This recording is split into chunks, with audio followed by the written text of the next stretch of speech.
change. Well, welcome. My name's Sheila. Along with Rich and Bird, I have the pleasure and joy of leading here at Every Nation JTA, pastoring. And we love what we do. We love this church, and it is a privilege. We are at second week of our Let's Talk series.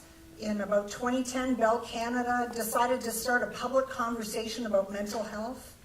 And they wanted to break the stigma that the things that aren't talked about, that are hidden, to help generate a conversation. We want to be part of that conversation.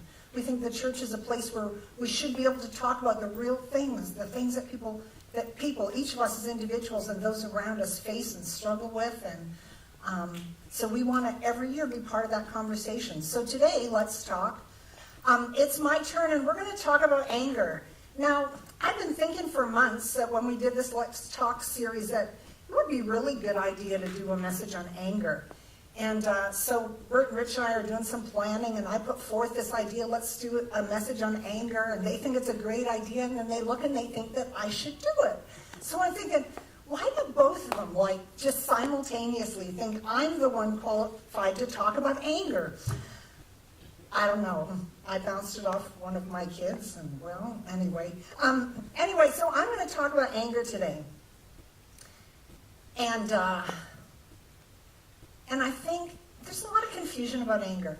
And I think there's lots of times where we confuse the emotion of anger that God's actually given us to protect ourselves, to protect us, with the behavior, the angry behavior. So I hope that over the journey of our day as we look at anger, that we'll begin to just reflect different. And we're going to look at the emotion of anger, the inside part of us that we call anger. So slide number 1. Let's head into this. To quote someone famous in our midst, as we're looking at mental health, not just the how and what of mental health, but the Bible can help us to get to the why of things, the very root, our own Richard Kidger.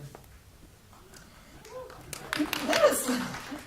Well, why do we look at mental health? Why do we look at what's on the inside of us? You know, it's super important to know what's in me, to know what things have formed and shaped me, the roots of my behaviors and my actions and my way of thinking.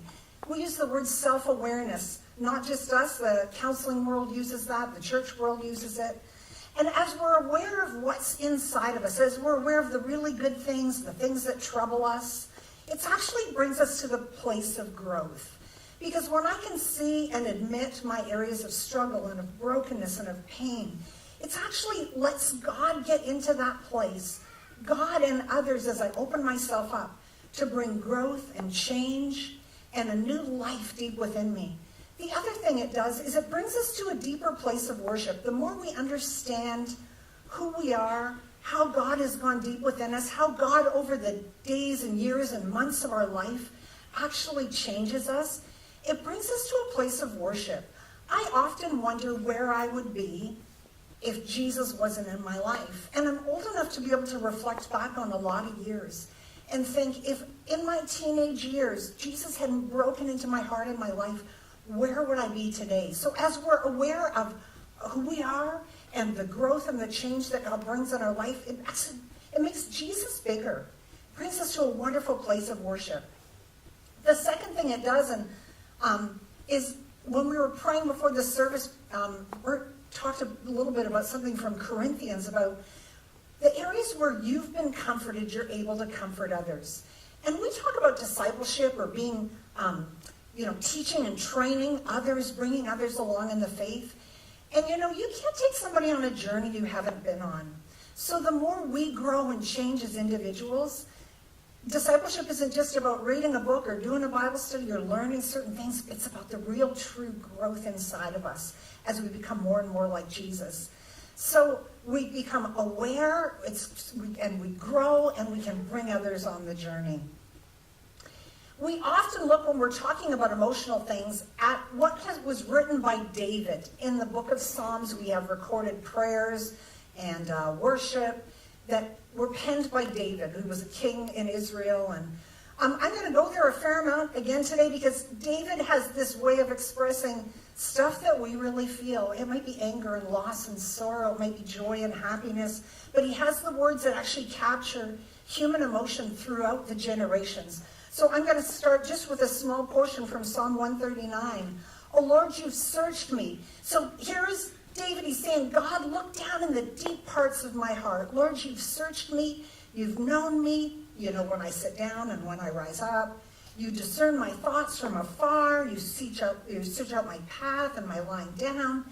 He's acknowledging God's acquainted with not just what he does, but what's on the inside of him. And the psalm goes on and he concludes by saying, after all of this, after acknowledging God, you see what's inside of me. He closes out Psalm 139 by saying this, search me, O God, and know my heart. Try me and know my thoughts.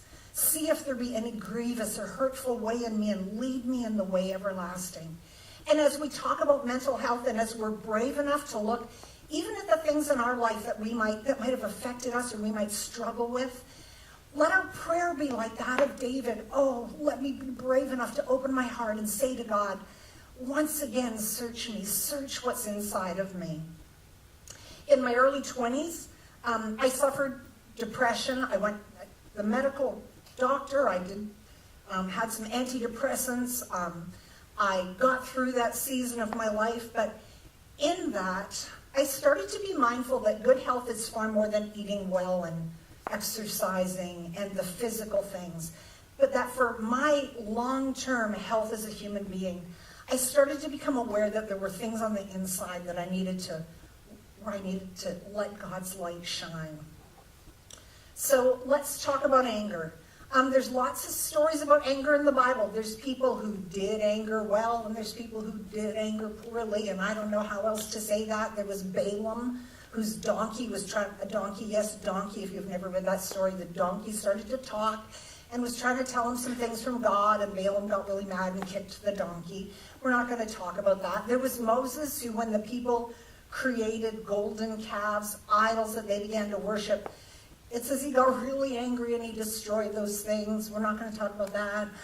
There were a couple of Jesus' disciples who, for some reason, wanted to destroy people with thunder and lightning. I'm not sure what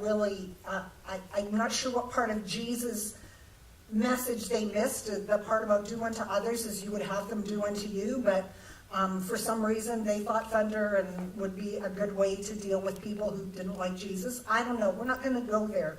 We're just going to we're going to zoom in on one part of anger because it's a big topic and the Bible shows examples and addresses it in lots of its different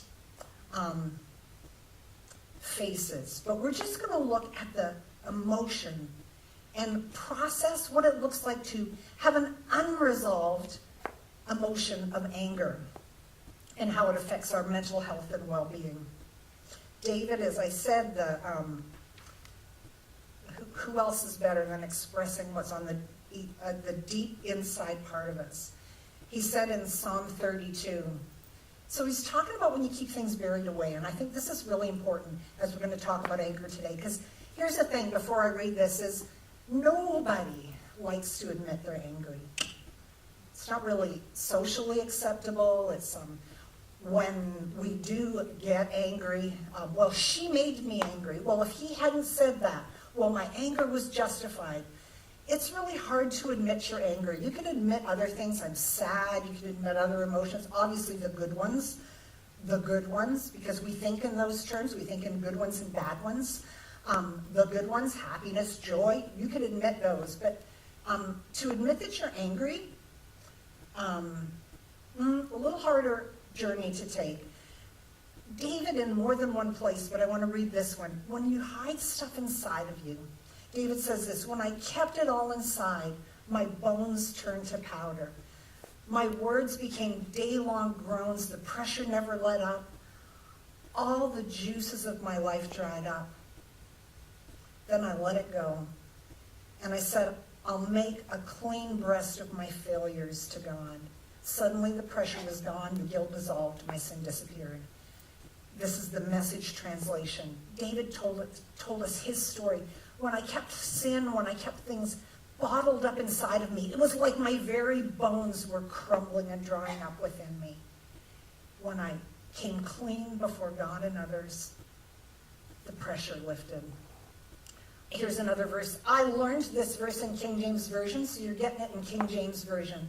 A merry heart, not just your heart like the gooey Valentine's thing, your heart, the core of your being, your heart. A merry heart doeth good like medicine, but a broken spirit dries the bones. Well, Jesus also addressed keeping stuff inside of you and what's inside, because what's inside comes out. As hard as we might try to keep things, to keep a lid on things, what's inside one way or another comes out. Jesus said things like, out of the abundance of the heart, the mouth speaks. So what's inside your heart is going to come out. If it's good stuff, it'll be good. If it's not, it won't. Jesus said it's not what you put into you that defiles you, but it's actually what comes out of you. That evil things that come out of us are actually what defiles someone. So we're going to look at anger. And as I said, first of all, nobody likes to admit anger. We like to deny, shift the blame. And when it's really affecting our mental health, we like to keep it hidden. Now, I'm not advocating blowing up at people, but I want to take us on a journey to be able to discover what the emotion of anger looks like and to be able to come to a healthy place of engaging that. God himself wants to shine light into the dark places of our life.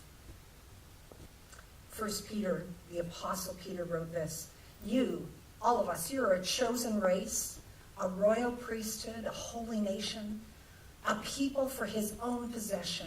See how God has elevated us, that you may proclaim the excellencies of him who called you out of darkness into his marvelous light.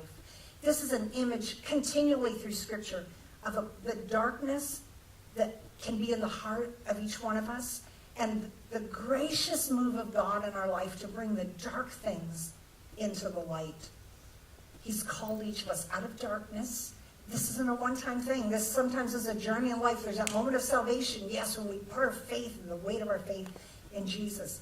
But I believe it's the process of our life as he shines his light into the dark places of our soul. Second, and I said this before, we're going to look at this. We're going to look at anger as an emotion, a feeling. Now, here's the thing about feelings.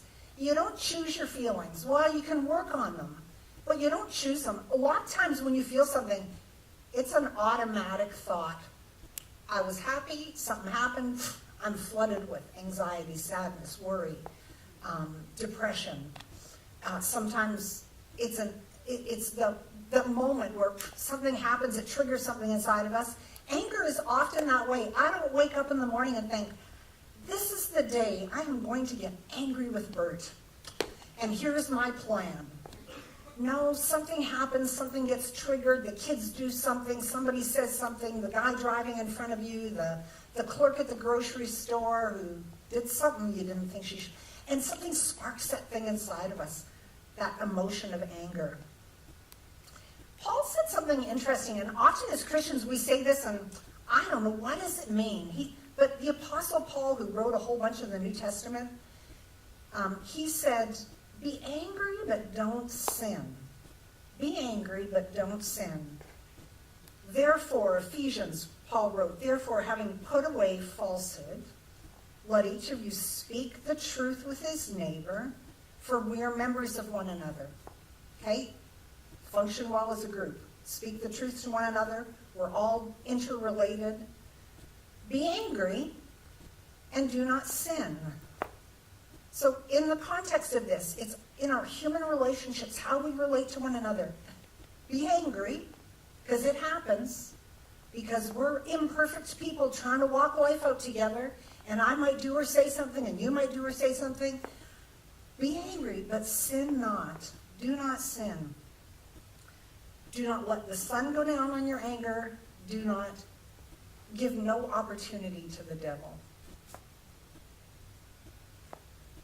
There's a psychologist in the U.S., older person, I think she's in her 70s, who writes significantly on anger. And here's a couple of things that she said. And we're talking about the emotion, not the behavior of anger. She said this: anger is a signal, and one worth listening to.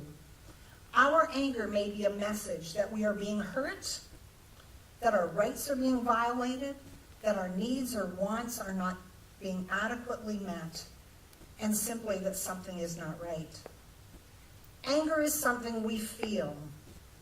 It exists for a reason and always deserves our respect and attention. Anger exists for a reason and always deserves our respect and attention. That does not say it deserves to be justified. But when anger rises up within us, we need to give it our attention. So humans, we're going to focus on one part of this today as we go on. She said, our anger may be a message that our needs or wants are not being adequately met. And because it's such a huge topic, I only want to focus on this little sliver. When our needs or wants are not being adequately met,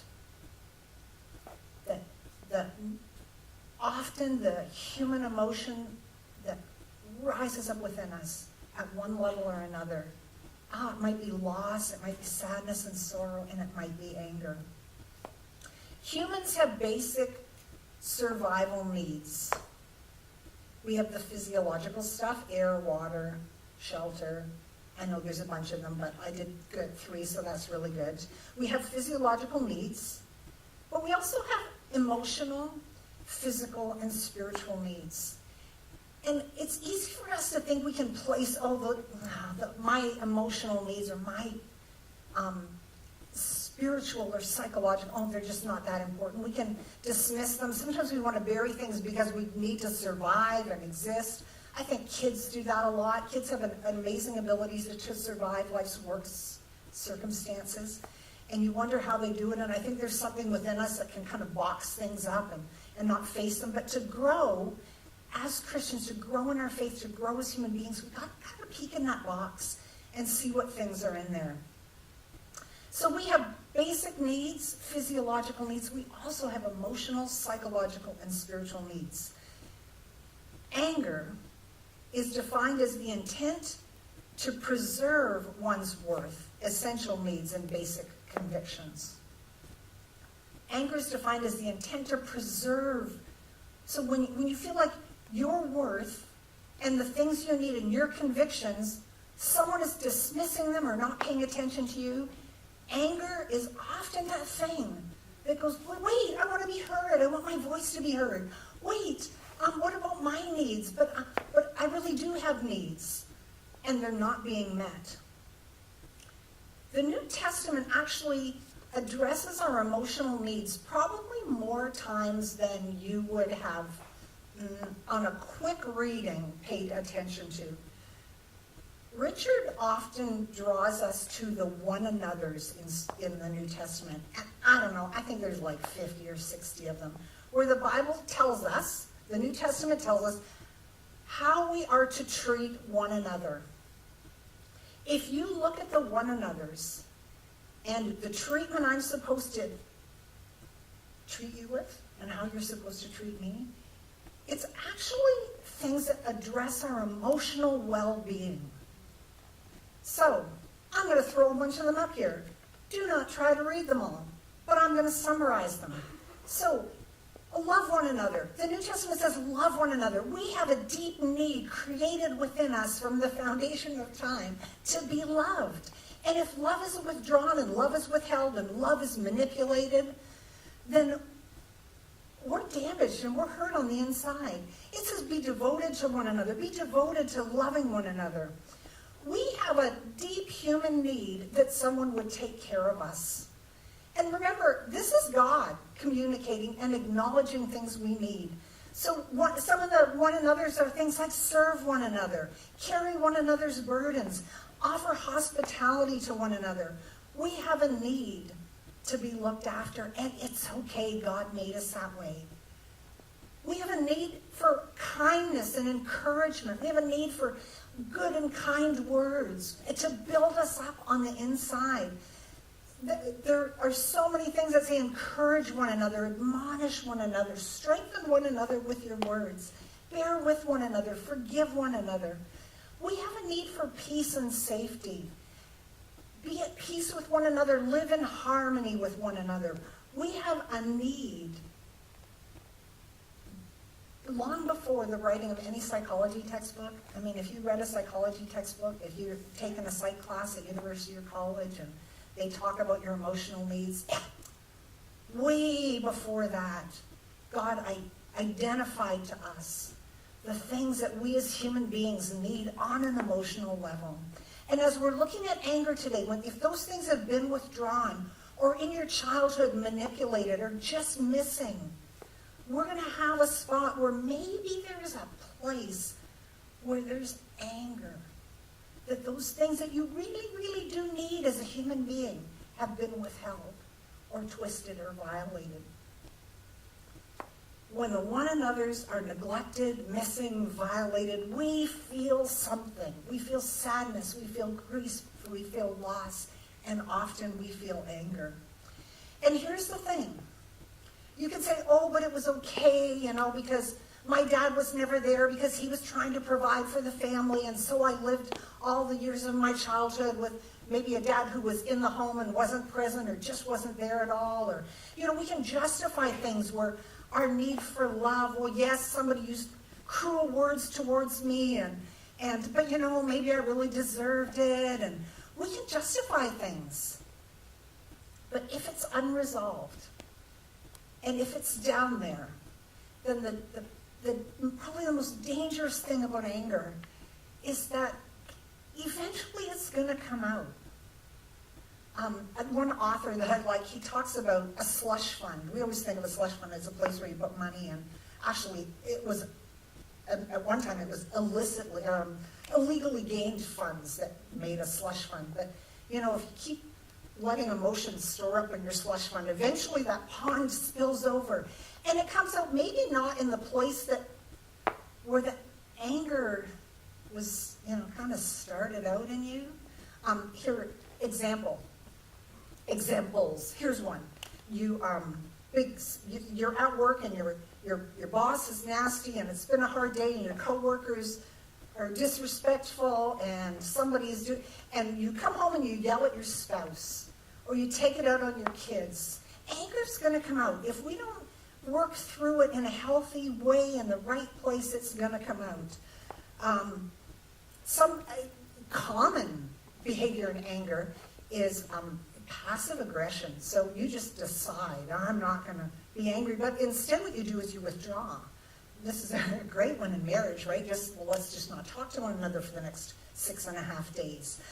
That's not a healthy processing of our hurt and where I feel like something inside of me was violated or was neglected or was dismissed.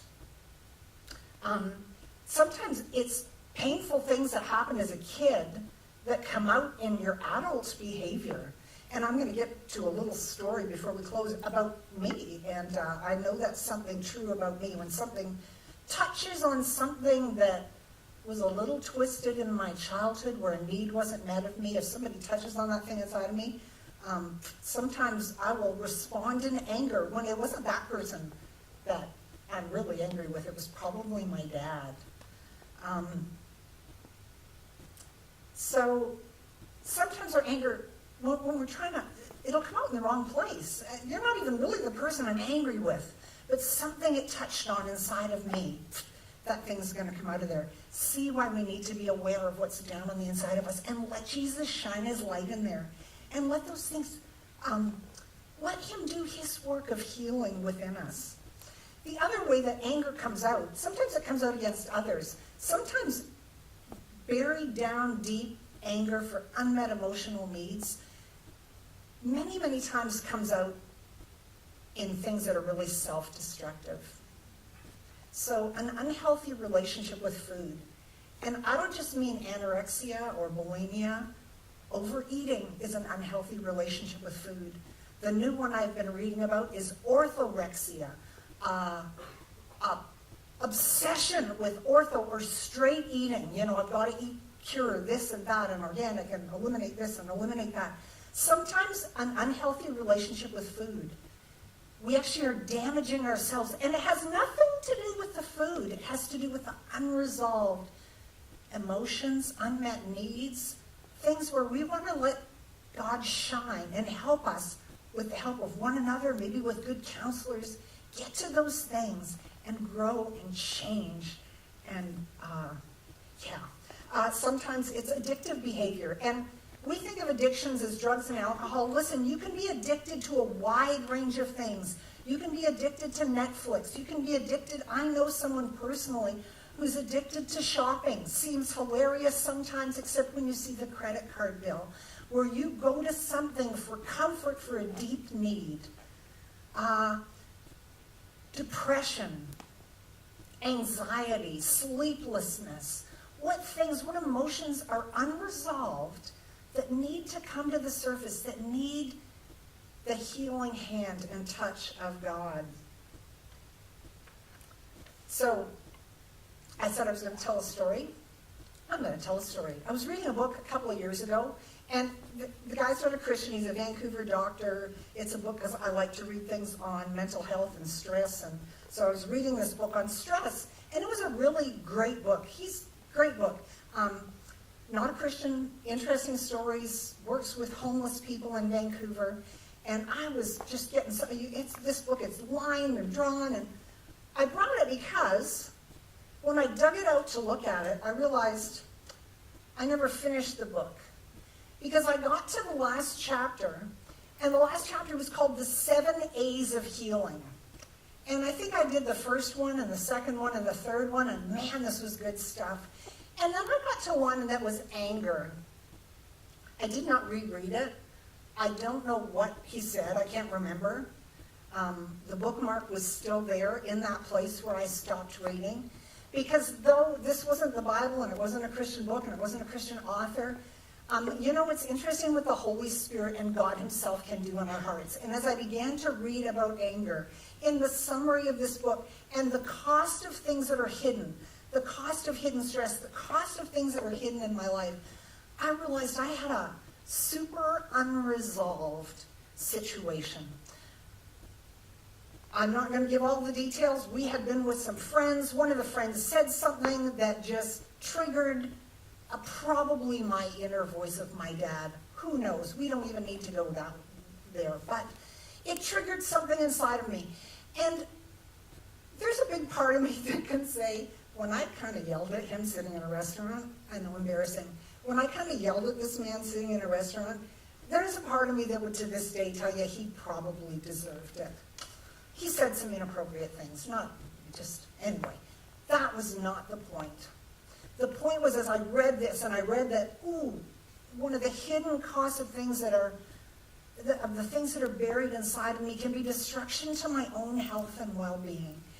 And I had to acknowledge, sitting in my living room before God, that though this incident was 1.5 years before, there was still a part of me that was angry about this situation. And then super embarrassed, because this person was a friend of a super long time for Bert and I, like a super long time. And I was kind of embarrassed, I was super embarrassed about my inappropriate response to something, even though what he said deserved some kind of response. The anger that rose up inside of me and my response to that was just inappropriate. So I'm on my couch in my home, I'm embarrassed. And embarrassed, there's nobody around. I'm embarrassed between me and God, and I'm like, I can't believe that I did that. And this was probably 1.5 years later, so I'm talking about, I should have probably dealt with this a long time before. But, and so it took me a couple of days, and Bert and I were out for a walk, and I told him, I'm facing this thing, this angry moment, I'm embarrassed about it, I'm like, I cannot believe it, I've repented to the Lord, I've prayed, and I said, and I know I need to talk to our friend. I know I need to talk to him. So I had my moment, And then a few days later, I was ready. I talked to Bert about it. And I said, but I'm not ready to talk to our friend yet. I'm just not quite ready, but I'm going to do it. And I prayed, God, you're going to have to help me with this, because I'm kind of humiliated. And, So it took me a couple of weeks, and then I said to Bert, I'm ready. And we went out with our friend, and I asked his forgiveness. I asked our friend's forgiveness for the way I had treated that friend in that moment. And why am I telling you this? Because God wants to go into those places. It's shameful. It's embarrassing. We want to deny it. And yet, my relationship with this friend now is probably better than it's ever been in our lifetime. And I just feel like we're on a path to awesome things as friends together. So, it took me a couple of days. First took me a year and a half. Then a couple of days. Then a couple of weeks. And yet, by the grace of God, I was able to look at that thing, that sin actually. Oh yeah, I got angry because it triggered some stuff in my childhood, and I wasn't allowed to speak up as a kid, and I was mocked because I had a squeaky voice. And so there were lots of things about me expressing myself that was put down in my childhood. So yeah, there were reasons why I blew up at my friend. So all of that to say, 4 things in no particular order. But here's the thing about the brokenness inside of us, including anger. We need to get to a point where we can acknowledge it.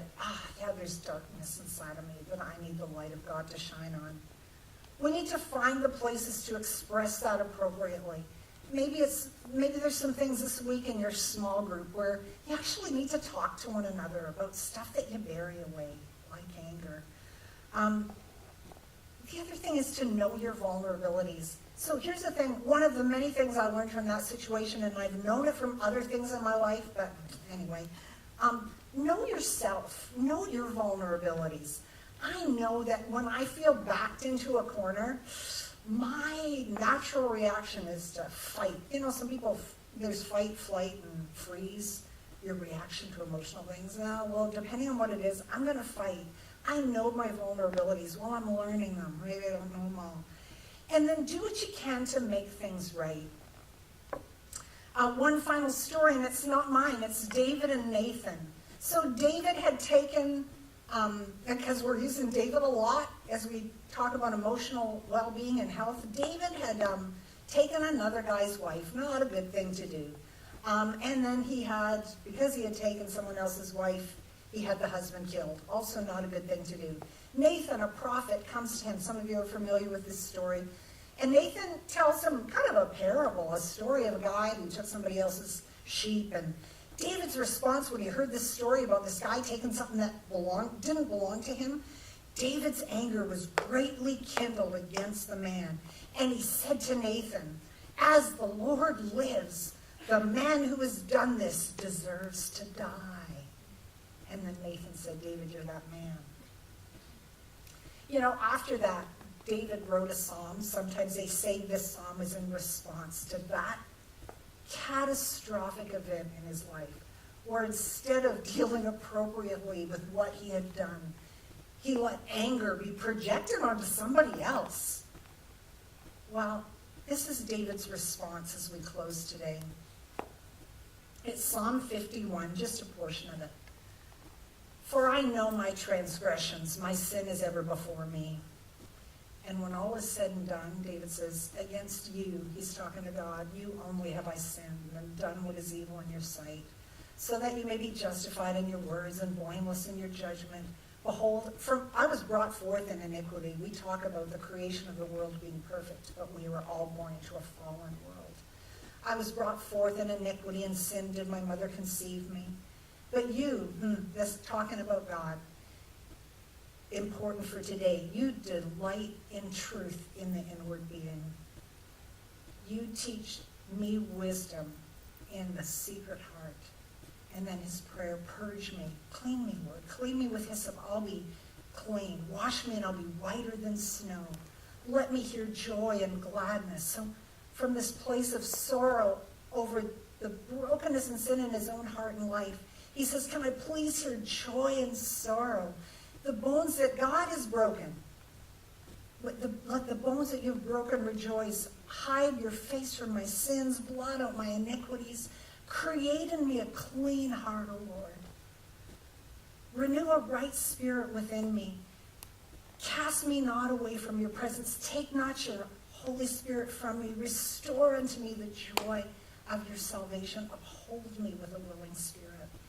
And I pray today, as we close it, our prayer and our posture can be like that of David. Lord, it's okay. I'm going to be brave. I'm going to let you, whether it's anger or whether it's other things deep down inside of me, I'm going to be brave and let you shine your light into my heart. And I'm going to make it be my prayer, Lord, you search me, know what's inside of me. Lead me in your everlasting way.